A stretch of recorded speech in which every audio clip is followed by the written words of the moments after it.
Hello future leaders, welcome to this channel. मेरा नाम है Yuvraj Singh Shekhawat and before starting this lecture, जैसा मैं हमेशा से कहता हुआ आया हूं, be a spokesperson for India.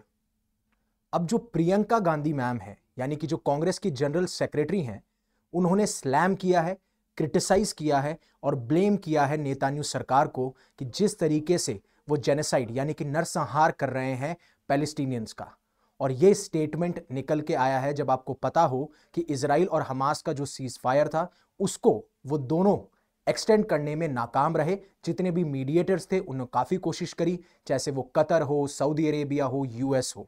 और सबसे इंपॉर्टेंट बात कि हम सिर्फ इस न्यूज के बारे में बात नहीं करेंगे, हम का बात करेंगे थोड़ा सा ब्रीफली एक्चुअली में हो क्या रहा है और अभी रिसेंटली जब से मैंने ये इशू कवर नहीं किया है तब इस चीज में क्या क्या डेवलपमेंट हमें देखने को मिले हैं। तो जैसा आप इस आर्टिकल में देख सकते हो कि प्रियंका गांधी मैम ने इस तरीके से कहा है कि जेनोसाइड हो रहा है पैलेस्टीनियंस का और उसके पीछे रिस्पॉन्सिबल है कौन? Israeli PM Netanyahu. और कहा है कि जिस तरीके से वो एक्शंस लेते हुए नजर आ रहे हैं ये कावर्ड है, ये एक डरपोक के एक्शंस होते हैं। और उन्होंने साफ साफ ब्लेम किया कि जिस तरीके से इजराइल ने एयर स्ट्राइक्स करवाई हैं गाजा के ऊपर, they are cold blooded murderer. और जैसा मैंने आपको बताया ये सब हुआ है जब इजराइल ने अभी रिसेंटली जो सीज फायर चल रहा था वो एक्सटेंड नहीं हो पाया और उसके बाद में इजराइल ने एयर स्ट्राइक्स करवा दी गाजा में, जिसमें 400 से ज्यादा जाने गई हैं और बहुत सारे लोग इंजर्ड हैं। हालांकि वुमेन हो, चिल्ड्रन हो, इन सब की जाने गई हैं इस ब्रूटल एयर स्ट्राइक्स के अंदर। और हमें देखना पड़ेगा कि इजराइल इसको कैसे डिफेंड कर रहा है और वेस्टर्न नेशंस कैसे इनका साथ लेते हुए नजर आ रहे हैं। अब ऐसा नहीं है कि ये पहली बार प्रियंका गांधी मैम जो हैं वो इजराइल को सपोर्ट कर रही हैं, इजराइल नहीं, पैलेस्टीनियंस को सपोर्ट कर रही हैं। पहला भी उन्होंने ऐसा किया था जब वो पार्लियामेंट में एक बैग लेके आई थी जिसे कहते हैं टोटे बैग, जो कि मैं आपको दिखाना चाहूंगा। ये आप देख सकते हैं, इसे टोटे बैग कहते हैं। इसमें आपकी चेन नहीं होती है और दो बड़े से लॉन्ग हैंडल्स होते हैं। और सबसे इंपॉर्टेंट बात, इसमें एक सिंबल है जो कि यह दर्शाता है कि आप पैलेस्टीनियंस को सपोर्ट करते हैं, आप पैलेस्टीनियंस के कॉज के लिए खड़े हैं। उस इमेज को दिखाने से पहले एक बार मैं आपको दिखाना चाहूंगा कि वो इमेज क्या है। तो जैसे आप ये देख सकते हैं, इस बैग में यहां पे लिखा हुआ है पैलेस्टीन और उसके बाद में एक वाटरमेलन का आपको सिंबल दिख रहा होगा।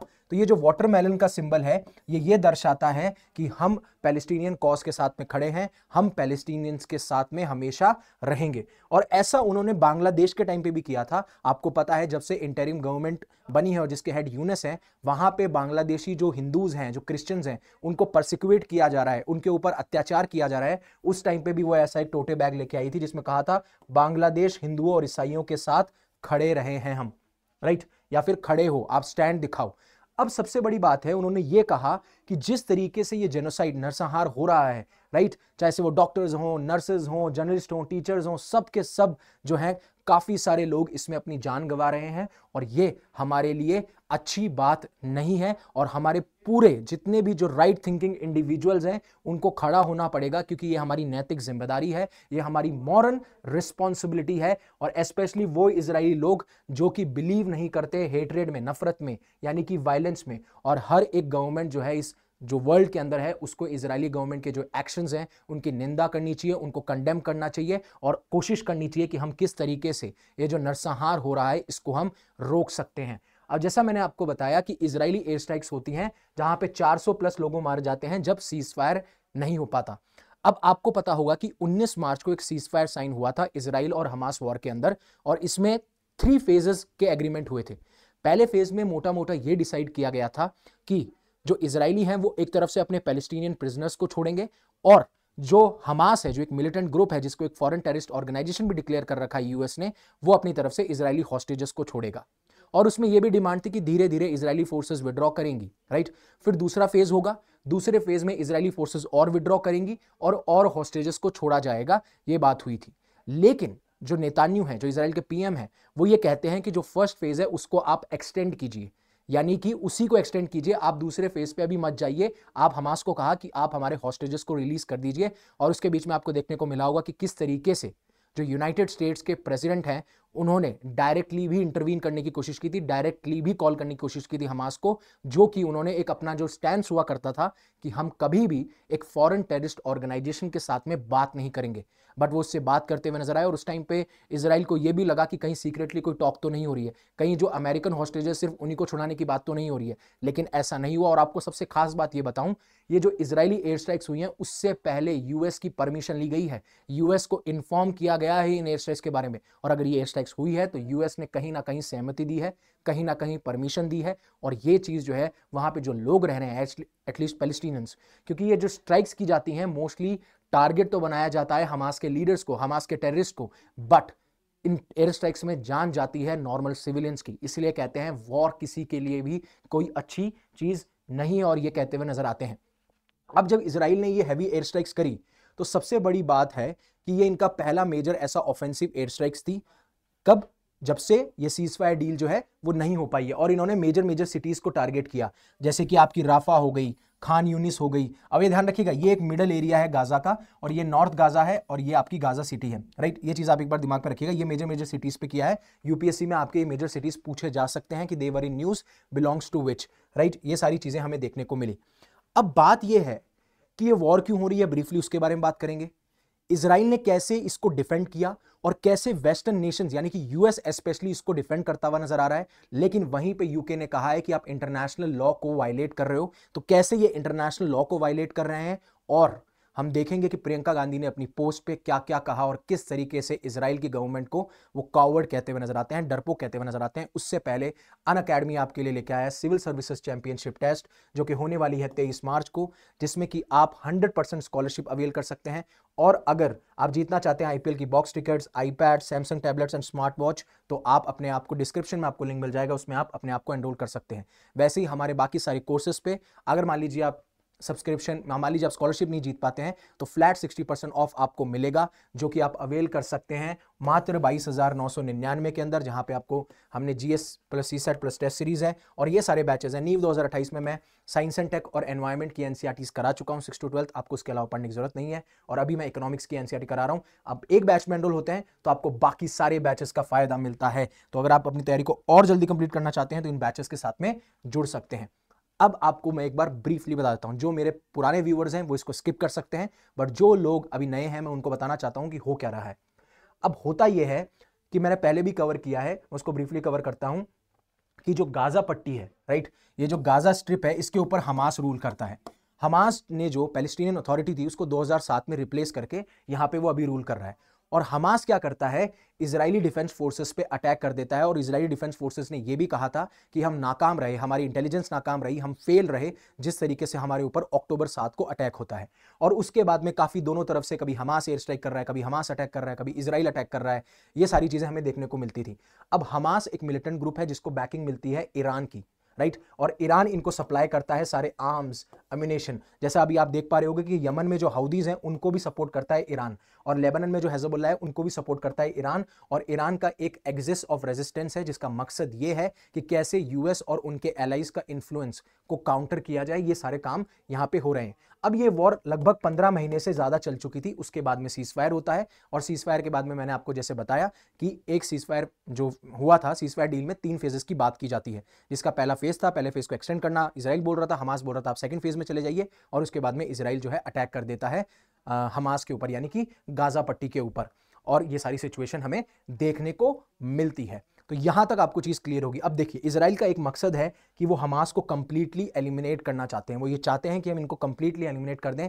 और ये नंबर की जो मैं बात कर रहा हूं, हमास की जो हेल्थ मिनिस्ट्री है उन्होंने कंफर्म किया है कि 400 से ज्यादा लोगों के जान गई है। और अगर प्रिसाइजली बोले तो उन्होंने व्हाट्सएप अपने जो चैनल है उसके ऊपर बोला कि फिगर जो है 413 हो चुका है, जिसमें काफी बच्चे, अराउंड 130-150 बच्चों की भी जान गई है। और जो वहां पे एड वर्कर हैं, जो सहायता देते हैं, उन लोगों ने बोला है बहुत सारे लोग इसमें मारे गए हैं, जिस तरीके से ये अटैक इन्होंने करा है या फिर जो एयर स्ट्राइक्स करी हैं। लेकिन नेतान्याहू ये साफ साफ कहते हैं ये तो सिर्फ अभी बिगनिंग है, अभी हम अटैक करेंगे अलग अलग जगह से। यानी कि अब आपको ग्राउंड इन्वेजन यानी कि ग्राउंड अटैक्स भी देखने को मिल सकते हैं इजरायली फोर्सेस से, और ये होके रहेगा क्योंकि उनका मकसद है कि हम हमास को कंप्लीटली एलिमिनेट कर दें।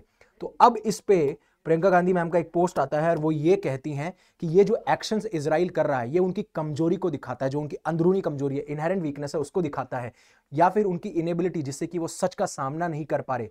अब वेस्टर्न पावर्स इसको रिकॉग्नाइज करें या ना करें, एक्नॉलेज करें या ना करें, कहीं ना कहीं वो इनसे मिले हुए हैं, लेकिन जितने भी सिटीजन्स हैं पूरे वर्ल्ड के, उनके पास में कंसाइंस होनी चाहिए, उनकी एक आत्मा होनी चाहिए, इंक्लूडिंग मैनी इजराइल्स, जो ये सारी चीजें देख सकते हैं। और जितना इजरायली गवर्नमेंट क्रिमिनल बनती जाएगी उतना ये उनको रिवील करेगा कि उनके अंदर कितनी कावर्डनेस यानी कितनी डरपोक मानसिक स्थिति है उनकी, और वो चीज़ ये रिफ्लेक्ट करती है। और ऑन द अदर हैंड वो जो पैलेस्टीनियंस लोग हैं उनकी ब्रेवरी, उनकी बहादुरी की तारीफ करती हुई नजर आती है और कहते हैं कि दे आर वेरी रेजिलियंट। अब इजराइल इन मिलिट्री एक्शंस को कैसे डिफेंड करता है? इजराइल साफ साफ ये कहता है कि हमने ऐसा कुछ नहीं किया है, ये हमास की गलती है, क्योंकि हमास रिफ्यूज कर रहा था हॉस्टेजेस को रिलीज करने के लिए, और ये जो रिजेक्शन था इसी वजह से हमने क्या किया है, हमने इन पे अटैक किए हैं। और जो यूएस के एनवॉय थे स्टीव विटकॉफ, वो भी एक प्लान लेके गए थे, बट हमास ने उस चीज को भी नहीं माना, और उसके बाद में इन्होंने बोला कि अब हम जो सीजफायर अगर नहीं मान रहे हो, आप एक्सटेंड नहीं कर रहे हो, तो हम आपके ऊपर एयर स्ट्राइक कर देंगे। लेकिन मुझे लगता है कि अगर आप दूसरे फेज पे भी चले जाते तब भी आपके हॉस्टेजेस रिलीज जाते, आपको नहीं करना चाहिए था। बट अगेन हर एक नेशन की क्या मेंटालिटी होती है वो तो उसके लीडर जाने, हमें तो शायद पता नहीं होता इन चीज़ों के बारे में। और ऐसा ही इजराइल के प्राइम मिनिस्टर बेंजामिन का जो ऑफिस है, उन्होंने ये साफ साफ कहा, हमने इजरायली डिफेंस फोर्सेस को इंस्ट्रक्ट कर दिया है कि आप स्ट्रॉन्ग एक्शन लीजिए इस हमास टेररिस्ट ऑर्गेनाइजेशन के खिलाफ। और ये स्टेटमेंट साफ साफ ये रिफ्लेक्ट करता है कि जो उनके ऑब्जेक्टिव्स हैं, ऑब्जेक्टिव्स क्या हैं कि अपने हॉस्टेजेस को सिक्योर करना, देखिए वो भी एक ऑब्जेक्टिव है, but at the end objective Israel का यही है कि वो हमास को निस्तो नाबूद करना चाहता है, हमास को खत्म कर देना चाहता है। ये सारी चीजें हमें देखने को मिलती हैं। और वहीं व्हाइट हाउस जो है यानी यूएस जो है वो हमास को ब्लेम करता हुआ नजर आता है और हमास को बोलता है कि आपने ये फाइटिंग शुरू करी है, और अगर हमास इन हॉस्टेजेस को फ्री कर देता तो ये शायद नौबत ही नहीं आती, ऐसी सिचुएशन बनती ही नहीं। और रिपोर्ट्स यही सजेस्ट कर रही हैं कि इजरायली मिलिट्री ने साफ साफ ये कह दिया है कि जो भी ईस्टर्न पार्ट है गाजा का, वहां पे जो भी लोग रह रहे हैं वो अपने आप को खाली कर दीजिए, और जो मिडल पार्ट है गाजा का आप वहां पे आ जाइए। तो ये एक चीज रिफ्लेक्ट कर रही है कि आने वाले टाइम पे हमें ग्राउंड अटैक्स भी देखने को मिलेंगे, ना खाली एयर स्ट्राइक्स, क्योंकि अब शायद इजराइल ने यह मन बना लिया है कि हम कंप्लीटली हमास को एलिमिनेट कर देंगे। और एक साइड बैलेंस भी कर लिया, पहले सीजफायर डील भी साइन कर ली, उनके सामने एक सिचुएशन भी पुट कर दी, उन्हें पता था हमास मानेगा नहीं और हमें मौका मिल जाएगा अटैक करने का, तो ये उनकी तरफ से प्लान है। और बीच में जिस तरीके से इजराइल ने इलेक्ट्रिसिटी सप्लाई बंद कर दी थी, खाना बंद कर दिया था, फूड वाटर ये सारी चीजें बंद कर दी थी, लेकिन कहीं ना कहीं जब इन्होंने ये बंद किया तो उन्हें बोला जा रहा था कि आप अब ब्लैकमेलिंग टेक्निक्स में आ चुके हो, आप फूड को, आप एड को वेपनाइज कर रहे हो, और ये चीज गलत है। और इसी वजह से काफी देशों ने इनको क्या नाम है, इनको ब्लेम भी किया कि आप इंटरनेशनल लॉ को ब्रेक कर रहे हो। जिस तरीके से आप पहले गाजा में आप क्या नाम है एड पहुंचा रहे थे, जिस तरीके से आपने गाजा में अब ब्लॉकेड लगा दिया है, आप उनको एड नहीं पहुंचा रहे हो। अब आपको एक चीज समझनी पड़ेगी कि इंटरनेशनल लॉ कैसे ब्रेक हो रहा है। देखिए, जब भी कोई कंट्री अगर किसी जगह को ऑक्यूपाई करती है तो वो उसकी रिस्पॉन्सिबिलिटी बन जाती है कि आप ह्यूमैनिटेरियन एड देंगे under international court of justice, right. But फिर भी उन्होंने ये एड उनको प्रोवाइड नहीं करी, और इसी वजह से कहा जा रहा है कि ये इंटरनेशनल लॉ ब्रेक कर रहे हैं। दूसरी बात, क्यों इजराइल ही पहुंचा पा रहा है इनको, मैं पहले भी डिस्कस करता हूं, अभी भी एक बार ब्रीफली बता देता हूं। इजराइल इसलिए पहुंचा पा रहा है क्योंकि इजराइल जितने भी एक्सेस पॉइंट्स हैं जहां से कोई फोर्सेस या पास के नेशंस आके इनको एड दे सकते हैं, वो सारे इजराइल ने ब्लॉक कर रखे हैं, चाहे वो लैंड हो, एयर हो, वाटर हो, हर जगह इनका दबदबा है। इसीलिए इन्होंने राफा पे अटैक किया था, क्योंकि राफा इजिप्शियन और गाजा बॉर्डर पे आता है, और इन्हें लगता है कि अगर किसी और नेशन ने यहां से सप्लाई करने की कोशिश की तो हो सकता है हमास को पैसा पहुंचाया जाए, हो सकता है हमास को आर्म्स, एम्यूनेशन, वेपन्स पहुंचाए जाए under the disguise of aid. इसलिए वो एक्सेस सारे कंट्रोल इजराइल करता है। ये चीज शायद आपको नहीं पता होगी जो मैंने समझाई है। अगेन, अनअकैडमी आपके लिए लेके आया जीएस प्लस सीसैट कोर्स। अगर आप प्रीलिम्स 2025 को टारगेट कर रहे हैं, और अगर आपको लगता है कि अभी मेरी तैयारी कंसोलिडेट नहीं है, तो हमारे टीचर्स के साथ जुड़ के इसको कंसोलिडेट कर सकते हैं। और सबसे बड़ी बात यह है कि अगर आपको लगता है मैं जीएस 1 में कॉन्फिडेंट हूं, तो आप सीसैट, जो कि अभी जिसे मैं कहता हूं ड्रीम किलर, वो जो है उसको आप ये कर सकते हो 2999 के अंदर आप अवेल कर सकते हो, और अब इस चीज को सीसैट का डर हटा सकते हो। So again, thank you very much for giving me your precious time. Stay safe, stay happy, शब खैर।